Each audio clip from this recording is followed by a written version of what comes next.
Guys, kita niyo yon? PCI Paris Crane Inspection. Last year, talyer nung kaibigan ko yan. Vietnamese siya. Pangalan niya si Tin. And I've been going to his shop for the past 18 years. Meron akong kukwento sa inyo. Unfortunately, yung kaibigan ko, he had a heart attack last year and passed away. Ever since then, binenta na nung anak niya lahat ng properties niya. So, but yeah, meron akong ikukwento sa inyo tungkol sa mga negosyo na natutunan ko kay Tin.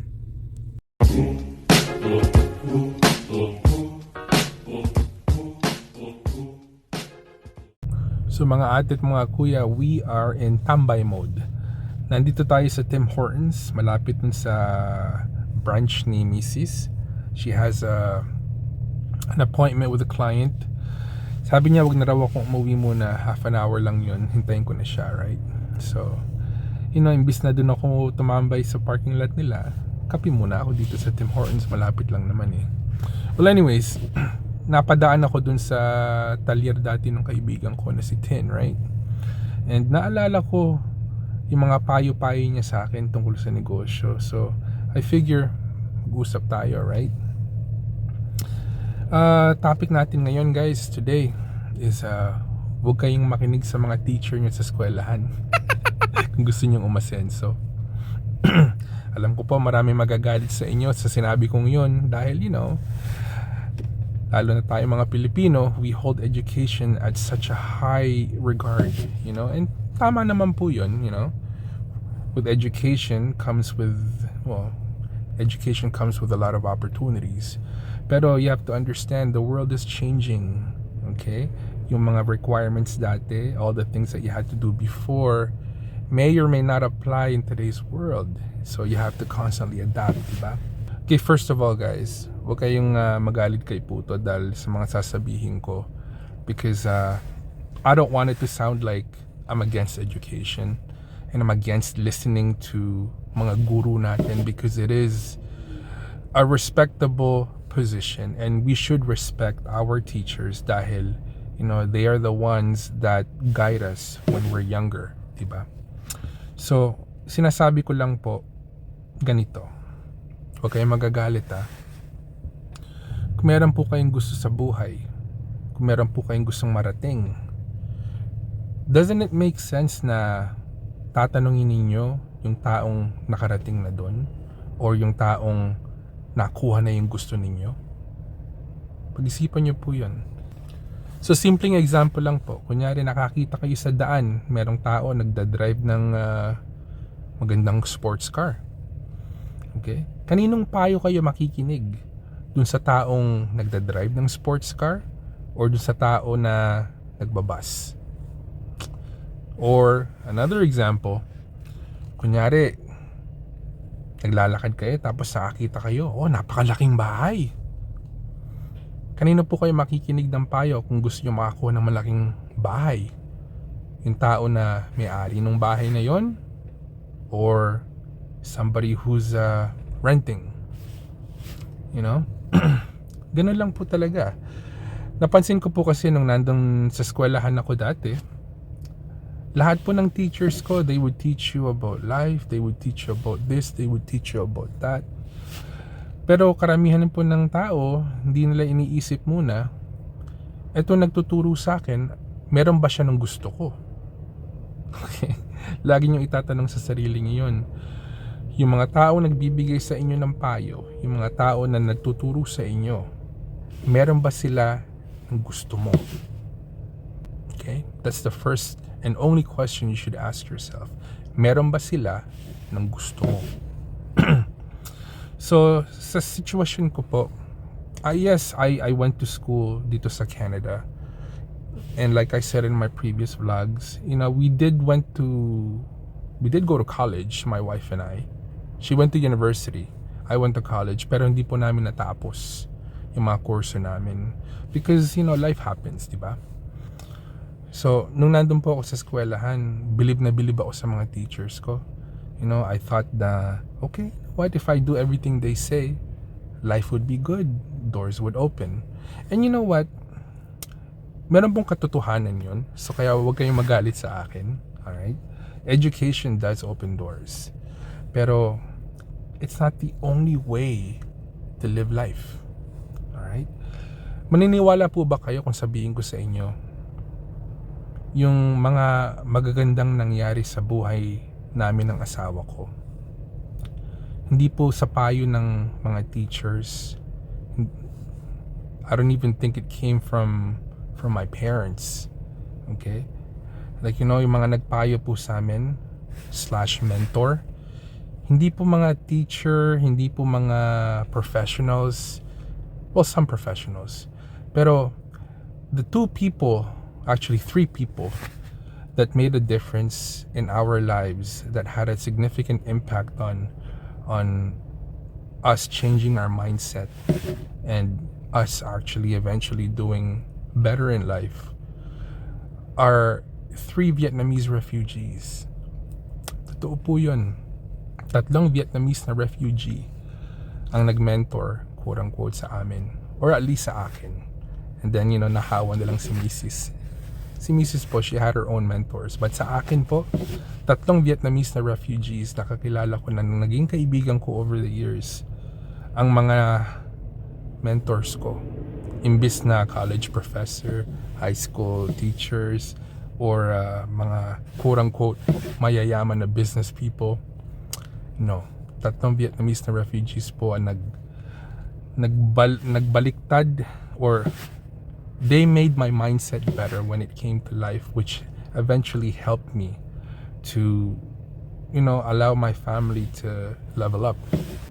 The intro to my video, the intro to this video, I mentioned my friend Tin. Si Tin po, matagal na po siyang mekaniko. Alright? Yung pong shop niya, yung pinakita ko sa inyo kanina sa umpisa ng video ko. He's had that shop for 25 years. Okay? Not only does he own the shop, he owns that plaza. Okay? Where at least 4 or 5 businesses, you know, lease from him. And one of the bays, he turned into his auto mechanic shop. Hindi po siya nag-a-advertise. Pero lahat po ng Pilipino, lahat po ng Asians, pati mga puti, dun po laging pumupunta. That's where I found out about him nung lumipat po kami sa Brantford, because having a mechanic is like having a good doctor. Okay? And I started going to him like for many years. I think about 18 years just before he passed away. He fixed all of our cars. He maintained all of our cars. So si Tin po, refugee siya from Vietnam. Pumunta po siya ng Canada. Barely spoke any English. I think, sabi niya sa akin, he had one cousin and dun siya nagtira. And basta tiyagaan sikap. So sabi po sa akin ni Tin nung bagong dating siya sa Canada, nakatira po dun siya sa cousin niya. And dun lang siya sa couch. And yung English po niya hindi naman ganun kagaling. But he got lucky na yung cousin niya mekaniko na. So wala naman daw po siyang alam nun. So ginawa niya, he asked his cousin if he can be an apprentice under him, right? So gabi araw, puro mekaniko ang ginagawa niya, para siyang helper, right? And you know, a couple years go by, you know, naging kasosyo niya yung cousin niya. And then eventually, you know, one good thing happened after one another, and they were able to open up their own shop together. That's when everything started. Pero tinuro po niya sa akin, okay, kung magne-negosyo ka, sabi niya sa akin, ito yung una ko pong natutunan sa kanya. Don't put so much focus on the money. Instead, put a heavy focus on your clients and your customers and how you treat them. So kunyari po, ibig niyang sabihin, sa negosyo, if you encounter somebody and you know na hindi ka naman masyadong kikita sa kanya, karamihan po ng tao, they don't tend to spend that much time or attention on that person or on that situation, because they can focus on another job that will pay them more. Sabi niya, treat everybody good, treat everybody well. Dahil hindi mo alam kung sino kilala niyang taong yan. Okay? And if you treat them genuine, if you treat them nice, if you treat them with respect and honesty, hindi lang yan ng taong pupunta sa'yo. Lahat ng kilala niyan, pupunta sa'yo. And totoo po yung sabi niya. Dahil si Tin, yung shop niya, hindi naman po siya nag-a-advertise eh. You know, there's no banner on the front. It's basically 100% word of mouth. And every time I go to his shop, totoo po to, there's like a 5, 6, 7 people line up all the time. So you always have to call in advance. Believe na believe po ako talaga sa kanya. So, yeah, dun po ako natuto, like, you know, about the basics of negosyo. Okay, dahil karamihan po ng tao, hindi po natin maiiwasan yan. You know, kahit wala sa negosyo, when they think that they're not gonna make any money from a certain type of interaction, they don't waste their time. You know, pero sabi po sa akin ni Tin, natatu sa ulo ko yan. Sabi niya, treat everybody the same with respect and honesty, because that's how you build the basics of a business. So, the second and third mentors ko po na hindi professor or hindi professional is Henry and Colleen. They're a Vietnamese couple na katrabaho ko po dati sa casino. Okay. Si Henry po tsaka si Colleen, they met at a refugee camp dito sa Canada when they came here from Vietnam. Right? Doon po sila nagkita, doon po sila naging mag-asawa. And eventually they got sponsored by a church. And then that's how they started their family. And dati po sa Brantford, marami pong trabaho. As in, marami pong trabaho, pero yung pong mga trabahong yun ayaw gawin ng mga puti. So, silang dalawa, dahil, you know, kailangan nilang kumita, they would take up all these jobs, like farm jobs, cleaning jobs, like basically all of the jobs that mga puti na mga Canadians ayaw nila, yun ang ginagawa nila Henry. And eventually they were able to scrape some money together. Okay? And they started buying houses. Like, you know, when I say houses, I mean yung mga lumang bahay in bad neighborhoods. Yun ang mga pinagbibili nila. Dahil dati yung mura po talaga eh. Dahil sabi po sa akin ni Henry, kung sa trabaho ka lang aasa, walang mangyayari. You may be able to live comfortable, but it's hard to level up. In his own little words. Okay? So, sinabi po niya sa akin, sa downtown Brantford, dati napakamura ng bahay. Dahil downtown, right? So, he was able to scrape some money together, and they bought one, they bought two, they bought three, and just kept on renting them out, diba? So he became a landlord slash slumlord. I used to call him a slumlord. Well, anyways, sa kanya ko po natutunan the basics about real estate. Sabi po sa akin ni Henry, pag nakakita ka ng tenant na aalagaan yung property ninyo, it's not worth it to raise the rent. Instead, you know, focus on the relationship that you have with those tenants. And yung po mga tenant ni Henry, oh my God, I think he's had on 2 of his buildings, you know, he's had 3 couples that's been with him for the last 15 years. Hindi po sila umaalis. So that's constant income, regular guaranteed income on his part. Basically what I'm saying po, meron po akong nakita kay Tin, meron po akong nakita dun sa mag-asawa, Henry and Colleen, na gusto ko po mangyari sa buhay ko. So, they are the ones that I approached, and they are the ones that kind of showed me the ropes. You know, they basically broke it down for me, broke down the basics. And obviously, it's up to me to apply it to my situation, di ba? But kung meron po akong tanong tungkol sa negosyo, I would ask Tin when he was alive. Rest in peace. And if I had any questions with regards to real estate or income properties, I would talk to Henry and Colleen, because meron na po sila ng gusto ko dati. Alright? So who better to ask than somebody who already has what I want, diba? And the same goes with Tin, right? So lahat po ng natutunan ko sa kanila, I applied it to myself and my family situation. And, it doesn't happen overnight. But over the years of doing the same exact thing, it's behavior pattern, di ba? Eventually we were able to, scale up a little bit and nakaangat ng konti. Alright? So I guess yun lang po sinasabi ko. Kung meron po kayong gusto sa buhay, maghanap po kayo ng tao na meron na nung gusto ninyo. Kung meron po kayong gustong marating sa buhay, magtanong po kayo sa mga tao na nakarating na dun sa gusto nyong puntahan.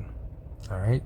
Dahil madami po dyan magsasabi, oh, okay, gawin nyo to, yayaman ka. Oh, gawin mo to, yayaman ka. Pero bayaran muna ako. Karamihan po nun, I would stay away from it. Okay? The people that want you to be successful in life are usually the ones that are honest and genuine, and they're not gonna do it for a return in money. Okay? They're gonna do it out of the goodness of their heart. Katulad po ni Henry, ni Colleen, tsaka ni Tin, they never charged me $1. They were my friends. We had a relationship, and they wanted to see this young Filipino kid do a little bit better in life. And just because they gave me advice doesn't mean na mangyayari po agad yon, or it's gonna happen real quick, or guarantee. There's no guarantees in life.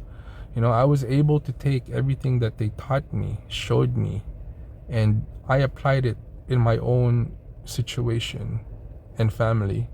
And thank God, over the years, repetition, meron pong magandang nangyari. So yeah, sana naman po meron po kayong natutunan dito kahit konti. Medyo humaba na, but yeah, I think I have another 10 minutes before I have to go pick up Mrs. Mendoza. So guys, kung di pa kayo nakapag-subscribe, subscribe naman kayo sa channel ni PuTo para we can grow this as big as we can. So I'll see you guys in the next video. This is PuTo Mendoza in Canada, wishing you good night, good morning, good afternoon, wherever you are in the world. Stay hungry, stay humble, keep your hustle strong. Guys, I'll see you in the next video. Itanong mo sa akin kung sinong aking mahal.